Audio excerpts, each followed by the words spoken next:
এটা আমাদের গ্রামের লালবাবু ফুচকা। লালবাবু কিছু ডায়লগ দিয়ে ফুচকা হ্যালো ফুচকা আসেন, ফুচকা খেয়ে যান। কাকে বলে ফুচকা?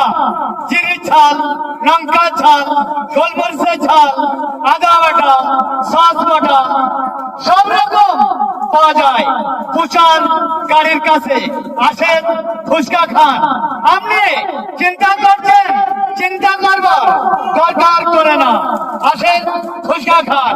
একটা ফুচকা খান আর শ্বশুর বাড়ি নাচতে নাচতে চলে যান।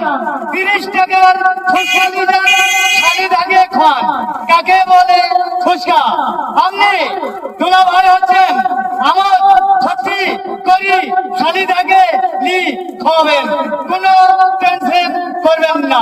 পল্টন ফুচকা। লালবাবু ভিডিওটা ছাড়বো, অসুবিধা হবে না তো? কোনো ব্যাপার না।